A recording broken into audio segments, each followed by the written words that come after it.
हरे कृष्ण। आप सभी भक्तों का दिन शुभ और मंगलमय हो।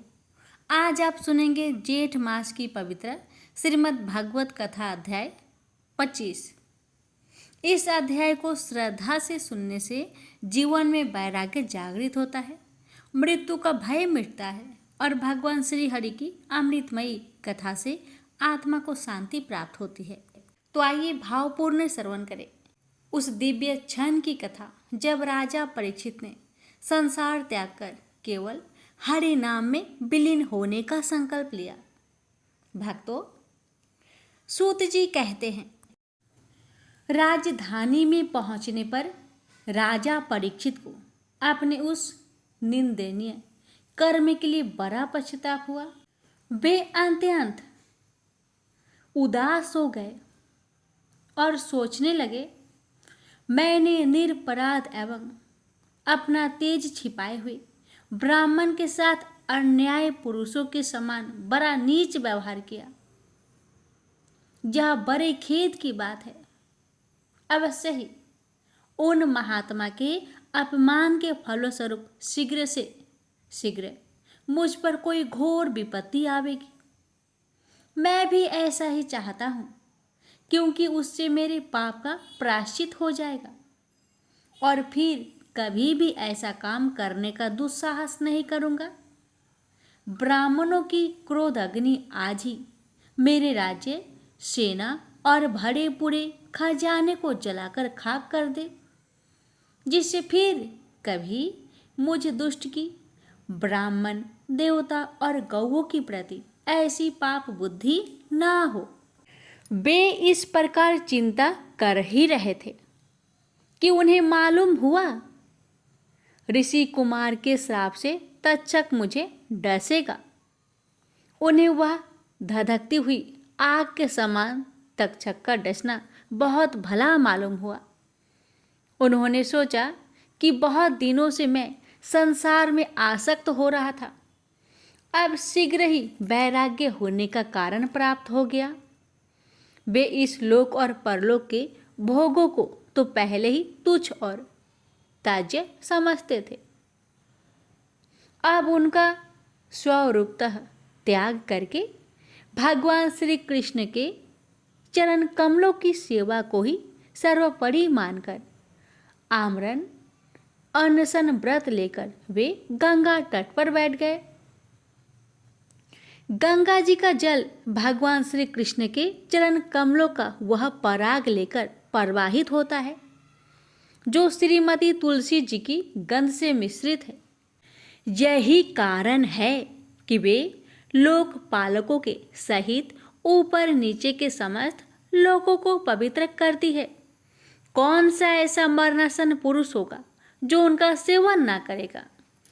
इस प्रकार गंगा जी के तट पर आमरण अनशन का निश्चय करके उन्होंने समस्त आसक्तियों का परित्याग कर दिया और वे मुनियों का व्रत स्वीकार करके अनन्य भाव से श्री कृष्ण के चरण कमलों का ध्यान करने लगे। उस समय त्रिलोकी को पवित्र करने वाले बड़े बड़े महानुभाव ऋषि मुनि अपने शिष्य के साथ वहां पधारे। संतजन प्राय तीर्थ यात्रा के बहाने स्वयं उन तीर्थ स्थानों को ही पवित्र करते हैं। उस समय वहां पर अत्रि, वशिष्ठ, चवन्य, सरद्वान, अरिष्टनेमि, भृगु, अंगिरा, पराशर, विश्वामित्र, परशुराम, उतथ्य, इंद्रप्रमद, ईधम्बा, मेधातिथि, देवल, आर्षिसेन, भारद्वाज, गौतम, पिप्लाद, मैत्रेय, और्व, कवस, अगस्त्य, भगवान, व्यास, नारद तथा इनके अतिरिक्त और भी कई श्रेष्ठ देवऋषि, ब्रह्म ऋषि तथा अरुणादि राजश्रियों का शुभ आगमन हुआ। इस प्रकार विभिन्न गोत्र के मुख्य मुख्य ऋषियों को एकत्र देखकर राजा ने सबका यथोयज्ञ सत्कार किया और उनके चरणों पर सिर रखकर वंदना की। जब सब लोग आराम से अपने अपने आसनों पर बैठ गए, तब महाराज परीक्षित ने उन्हें फिर से प्रणाम किया और उनके सामने खड़े होकर शुद्ध हृदय से अंजलि बांधकर वे जो कुछ करना चाहते थे उसे सुनाने लगे। राजा परीक्षित ने कहा, अहो, समस्त राजाओं में हम धन्य हैं, धन्यतम हैं, क्योंकि अपने शील स्वभाव के कारण हम आप महापुरुष के कृपा पात्र बन गए हैं। राजवंश के लोग प्राय निंदित कर्म करने के कारण ब्राह्मणों के चरण धोवन से दूर पर जाते हैं। यह कितनी खेद की बात है।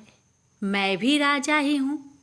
निरंतर देह गेह में आसक्त रहने के कारण मैं भी पाप रूप ही हो गया हूँ। इसी से स्वयं भगवान ही ब्राह्मण के श्राप के रूप में मुझ पर कृपा करने के लिए पधारे हैं। यह श्राप वैराग्य उत्पन्न करने वाला है, क्योंकि इस प्रकार के श्राप से संसारासक्त पुरुष भयभीत होकर विरक्त हो जाया करते हैं। ब्राह्मणों, अब मैंने अपने चित्त को भगवान के चरणों में समर्पित कर दिया है। आप लोग और माँ गंगा जी शरणागत जानकर मुझ पर अनुग्रह करें। ब्राह्मण कुमार के श्राप से प्रेरित कोई दूसरा कपट से तक्षक का रूप धरकर मुझे डस ले अथवा स्वयं तक्षक आकर डस ले, इसकी मुझे तनिक भी परवाह नहीं है। आप लोग कृपा करके भगवान की रसमयी लीलाओं का गायन करें। मैं आप ब्राह्मणों के चरणों में प्रणाम करके पुनः यही प्रार्थना करता हूँ कि मुझे कर्मवश चाहे जिस योनि में जन्म लेना पड़े, भगवान श्री कृष्ण के चरणों में मेरा अनुराग हो। उनके चरणाश्रित महात्माओं से विशेष प्रीति हो और जगत के समस्त प्राणियों के प्रति मेरी एक सी मैत्री रहे, ऐसा आप आशीर्वाद दीजिए। महाराज परीक्षित परम धीर थे। वे ऐसा दृढ़ निश्चय करके गंगा जी के दक्षिण तट पर पूर्वाग कुश के आसन पर उत्तरमुख होकर बैठ गए। राजकाज का भार तो उन्होंने पहले ही अपने पुत्र जन्मेजय को सौंप दिया था। पृथ्वी के एक छत्र सम्राट परीक्षित जब इस प्रकार आमरण अनशन का निश्चय करके बैठ गए, तब आकाश में स्थित देवता लोग बड़े आनंद से उनकी प्रशंसा करते हुए वहां पृथ्वी पर पुष्पों की वर्षा करने लगे तथा उनके नगारे बार बार बजने लगे। सभी उपस्थित महर्षियों ने परीक्षित के निश्चय की प्रशंसा की और साधु साधु कहकर उनका अनुमोदन किया। ऋषि लोग तो स्वभाव से ही लोगों पर अनुग्रह की वर्षा करते रहते हैं। यही नहीं, उनकी सारी शक्ति लोग पर कृपा करने के लिए ही होती है। उन लोगों ने भगवान श्री कृष्ण के गुणों से प्रभावित परीक्षित के प्रति उनके अनुरूप वचन कहे। राज शिरोमणि, भगवान श्री कृष्ण के सेवक और अनुयायी आप पांडु वंशियों के लिए यह कोई आश्चर्य की बात नहीं है, क्योंकि आप लोगों ने भगवान की सानिधि प्राप्त करने की आकांक्षा से उस राज सिंहासन का एक क्षण में ही परित्याग कर दिया, जिसकी सेवा बड़े बड़े राजा अपने मुकुटों से करते थे। हम सब तब तक यही रहेंगे जब तक ये भगवान के परम भक्त परीक्षित अपने नश्वर शरीर को छोड़कर माया दोष एवं शोक से रहित होकर भागवत में नहीं चले जाते। ऋषियों के ये वचन बड़े ही मधुर, गंभीर, सत्य और समता से युक्त है। उन्हें सुनकर राजा परीक्षित ने उन योग युक्त मुनियों का अभिनंदन किया और भगवान के मनोहर चरित्र सुनने की इच्छा से ऋषियों से प्रार्थना की, महात्माओं, आप सभी सब ओर से यहाँ पधारे हैं। आप सत्यलोक में रहने वाले मूर्तिमान वेदों के समान हैं। आप लोगों का दूसरों पर अनुग्रह करने के अतिरिक्त जो आपका सहज स्वभाव ही है, इस लोक या परलोक में और कोई स्वार्थ नहीं है। ब्रिपवरो, आप लोगों पर पूर्ण विश्वास करके मैं अपने कर्तव्य के संबंध में यह पूछने योग्य प्रश्न करता हूँ। आप सभी विद्वान परस्पर विचार करके बतलाइए कि सबके लिए सब अवस्थाओं में और विशेष करके थोड़े ही समय में मरने वाले पुरुषों के लिए अंतःकरण और शरीर से करने योग्य विशुद्ध कर्म कौन सा है। उसी समय पृथ्वी पर स्वेच्छा से विचरण करते हुए किसी की कोई अपेक्षा न रखने वाले व्यास नंदन भगवान श्री सुखदेव जी महाराज वहाँ प्रकट हो गए। वे वर्ण अथवा आश्रम के ब्रह्म चिन्हों से रहित एवं आत्मा अनुभूतियों में संतुष्ट थे। बच्चों और स्त्रियों ने उन्हें घेर रखा था। उनका वेश अवधूत का था। 16 वर्ष की अवस्था थी। चरण, हाथ, जंघा, भुजाएं, कंधे, कपोल और अन्य सब अंग अत्यंत सुकुमार थे। नेत्र बड़े बड़े और मनोहर थे। नासिका कुछ ऊंची थी। कान बराबर थे। सुंदर भौहें थी। इनसे मुख बड़ा ही शोभ्यमान हो रहा था। गला तो मानो सुंदर शंख ही था। हंसली ढकी हुई, छाती चौड़ी और उभरी हुई, नाभि भंवर के समान गहरी तथा उदर बड़ा ही सुंदर त्रिलोक से युक्त था। लंबी लंबी भुजाएं थी। मुख पर घुंघराले बाल बिखरे हुए थे। इस दिगंबर भेष में वे श्रेष्ठ देवता के समान तेजस्वी जान पड़ते थे। श्याम रंग था। चित्त को चुराने वाली भरी जवानी थी। वे शरीर की छटा और मधुर मुस्कान से स्त्रियों को सदा ही मनोहर जान पड़ते थे।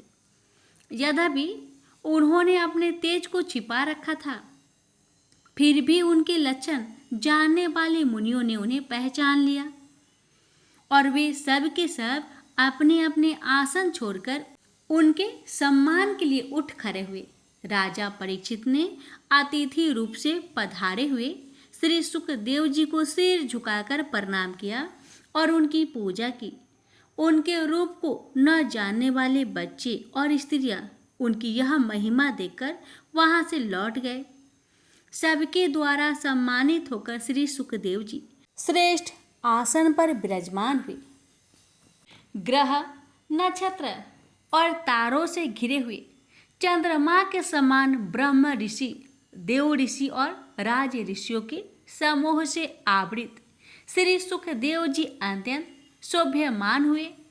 वास्तव में वे महात्माओं के भी आदरणीय थे। जब प्रखर बुद्धि श्री सुखदेव जी शांत भाव से बैठ गए, तब भगवान के परम भक्त परीक्षित ने उनके समीप आकर और चरणों पर सिर रखकर प्रणाम किया। फिर खड़े होकर हाथ जोड़कर नमस्कार किया। उसके पश्चात बड़ी मधुर वाणी से उनसे यह पूछा। परीक्षित ने कहा, ब्रह्म स्वरूप भगवान, आज हम बर भागी हुए, क्योंकि अपराधी क्षत्रिय होने पर भी हमें संत समागम का अधिकारी समझा गया। आज कृपा पूर्वक अतिथि रूप से पधारकर आपने हमें तीर्थ के तुल्य पवित्र बना दिया। आप जैसे महात्माओं के स्मरण मात्र से ही गृहस्थों के घर तत्काल पवित्र हो जाते हैं। फिर दर्शन, स्पर्श, पाद पर छलन और आसन, दान आदि सुअवसर मिलने पर तो कहना ही क्या है। महायोगिन जैसे भगवान विष्णु के सामने दैत्य लोग नहीं ठहरते, वैसे ही आपकी सानिध्य से बड़े बड़े पाप भी तुरंत नष्ट हो जाते हैं। अवश्य ही पांडवों के सुहृद भगवान श्री कृष्ण मुझ पर अत्यंत प्रसन्न हैं। उन्होंने अपने फुफेरे भाइयों की प्रसन्नता के लिए उन्हीं के कुल में उत्पन्न हुए मेरे साथ भी अपनेपन का व्यवहार किया। भगवान श्री कृष्ण की कृपा ना होती तो आप सरीखे एकांत वनवासी अव्यक्त गति परम सिद्ध पुरुष स्वयं पधार कर इस मृत्यु के समय हम जैसे प्राकृत मनुष्यों को क्यों दर्शन देते? आप योगियों के परम गुरु हैं, इसलिए मैं आपसे परम सिद्धि के स्वरूप और साधन के संबंध में प्रश्न कर रहा हूँ। जो पुरुष सर्वथा मरणासन है उसको क्या करना चाहिए? भगवान साथ ही ये भी बतलाइए कि मनुष्य मात्र को क्या करना चाहिए? वे किसका श्रवण, किसका जप, किसका स्मरण और किसका भजन करे तथा किसका त्याग करे?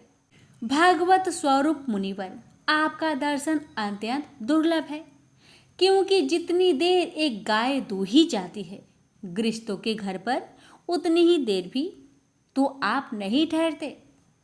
सूत जी कहते हैं, जब राजा ने बड़े ही मधुर वाणी में इस प्रकार संभाषण एवं प्रश्न किए, तब समस्त धर्मों के मर्मज्ञ व्यासनंदन भगवान श्री सुखदेव जी उनका उत्तर देने लगे। प्रेम से बोलिए हरे कृष्णा। भक्तों, यहीं पर प्रथम स्कंद समाप्त होती है। भक्तों, इसकी आगे की कथा कल के वीडियो में अवश्य सुनिएगा। भगवान श्री कृष्ण की कृपा आप सभी भक्तों पर सदा सर्वदा बनी रहे। जय श्री हरि। हरे कृष्णा।